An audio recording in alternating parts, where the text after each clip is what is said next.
Syafi nomor absen 24. Ya.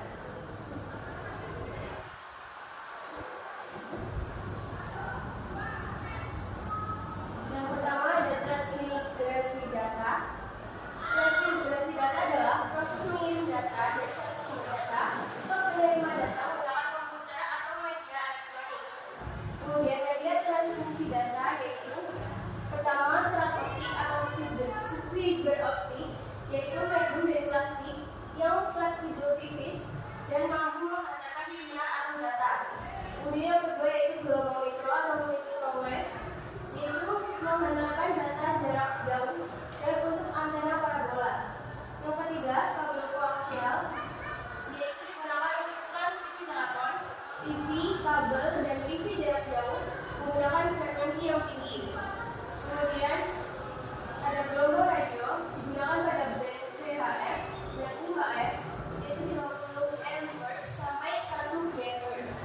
Kemudian yang kelima ada transmisi satelit, yaitu stasiun relay yang langsung dapat ditransmisikan langsung ke ruang-ruang. Kemudian ada kecepatan transmisi seri.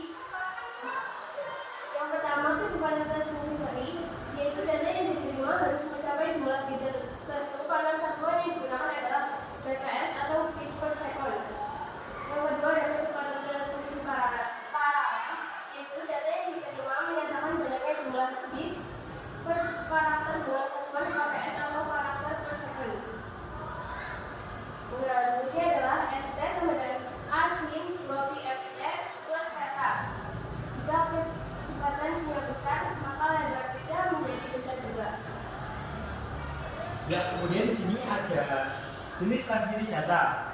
Yang pertama ada transmisi analog, suatu upaya untuk mentransmisikan sinyal analog tanpa memperhatikan muatannya menggunakan amplifier sehingga kekuatan sinyal bertambah dan menghasilkan distorsi yang terbatas, tetapi akan meningkatkan noise atau gangguan. Kemudian yang kedua ada transmisi digital, yaitu suatu upaya mentransmisikan sinyal dengan muatan listrik sehingga daerah jangkauannya lebih luas dengan kecepatan yang sangat tinggi.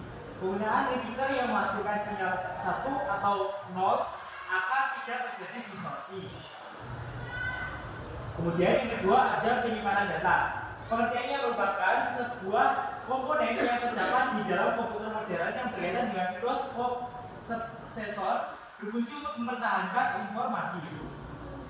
Adapun alat-alatnya yaitu yang pertama ada hard disk, merupakan perangkat keras komputer atau laptop yang berfungsi untuk menyimpan data secara permanen dengan daya tampung yang cukup besar.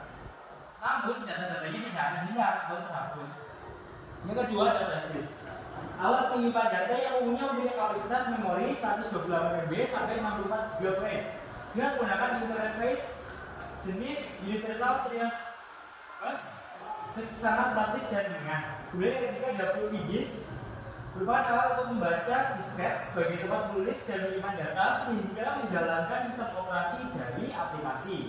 Kemudian ada compact disk atau CD, merupakan alat penyimpanan data berupa piringan berwarna perak terbuat dari lapisan plastik yang disinari oleh laser.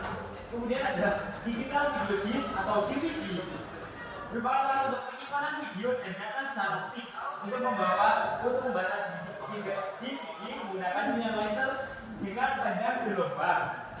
Kemudian ada 500A berwarna merah. Yang ketujuh atau yang terakhir ada random access memory total, merupakan alat untuk menyimpan data sementara pada saat komputer digunakan dan tujuan untuk mempercepat pemrosesan data pada komputer.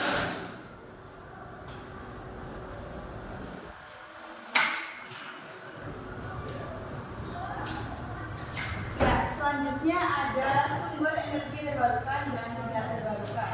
Yang pertama sumber energi terbarukan ada biomasa, merupakan jenis energi terbarukan yang berasal dari organisme yang hidup atau belum lama mati. Sumber biomasa berasal dari bahan bakar kayu, limbah, dan alkohol. Yang kedua ada panas bumi, sumber energi terbarukan yang berupa energi termal yang dihasilkan dan disimpan di dalam bumi. Energi panas bumi melimpah dan ramah lingkungan. Lalu ada energi air, energi terbarukan yang dihasilkan dengan memanfaatkan energi potensial dan energi kinetik yang dimiliki air yang dikenal dengan PLTA. Lalu ada energi matahari, energi terbarukan yang bersumber dari radiasi panas yang dipancarkan oleh panas matahari. Lalu ada energi angin, energi terbarukan yang dihasilkan oleh angin melalui kincir angin untuk menangkap angin dan diubah menjadi energi listrik. Lalu selanjutnya ada energi gelombang laut, energi terbarukan yang bersumber dari tekanan naik turunnya gelombang air laut.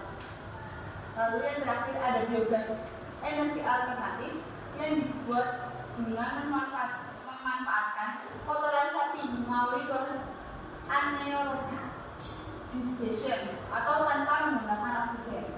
Pemanfaatan energi biogas ini memiliki banyak keuntungan, yaitu mengurangi efek gas rumah kaca, menghasilkan panas dan daya listrik, serta hasil samping berupa pupuk padat dan cair.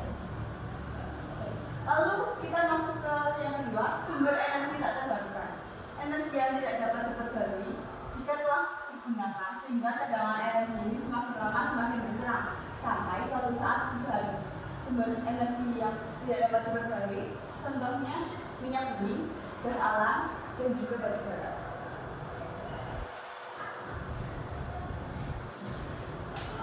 Ya, selanjutnya yang yaitu pembangkit energi listrik. Pembangkit energi listrik adalah sebuah alat yang dapat menghasilkan energi listrik dari berbagai sumber energi. Generator merupakan salah satu alat pembangkit energi listrik dengan mengubah energi mekanik menjadi listrik melalui induksi medan magnet yang dihasilkan. Putaran dari generator ini dapat digerakkan oleh air seperti PLTA, oleh uap seperti PLTU, oleh reaktor panas tenaga nuklir seperti PLTN, dan oleh angin. Semakin pesatnya pembangunan di bidang industri, informasi, transportasi, dan teknologi menyebabkan kualitas lingkungan menurun akibat penggunaan bahan bakar fosil berlebihan sehingga terjadi pencemaran udara, pencemaran air, pencemaran tanah, dan pencemaran suara seperti dijabarkan seperti berikut. 1. Pencemaran udara. Pencemaran udara dapat berupa gas seperti gas CO2 yang merupakan hasil pembakaran tidak sempurna dari kendaraan bermotor yang menggunakan bahan bakar dari bensin dan solar. Gas buang ini sangat berbahaya karena tidak berwarna dan tidak berbau. Gas CO2 juga berbahaya karena dapat mengikat panas matahari sehingga suhu bumi menjadi panas dan terjadi pemanasan global atau efek rumah kaca. Polusi udara juga bisa berasal dari materi radioaktif. Lalu yang kedua ada pencemaran air. Pencemaran pada air dapat disebabkan oleh limbah industri, pembuangan sampah domestik, dan jika terakumulasi menjadi racun dari sampah organik. Akibat pembusukannya oleh bakteri.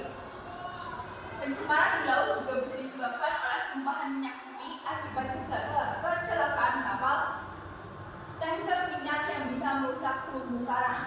Dan yang ketiga ada pencemaran tanah. Pencemaran tanah dapat disebabkan oleh sampah-sampah berbahan plastik dan penggunaan pestisida yang berlebihan. Dan yang keempat ada pencemaran suara. Pencemaran suara dapat disebabkan oleh suara bising kendaraan bermotor atau mesin-mesin pabrik sehingga dapat mengganggu pendengaran.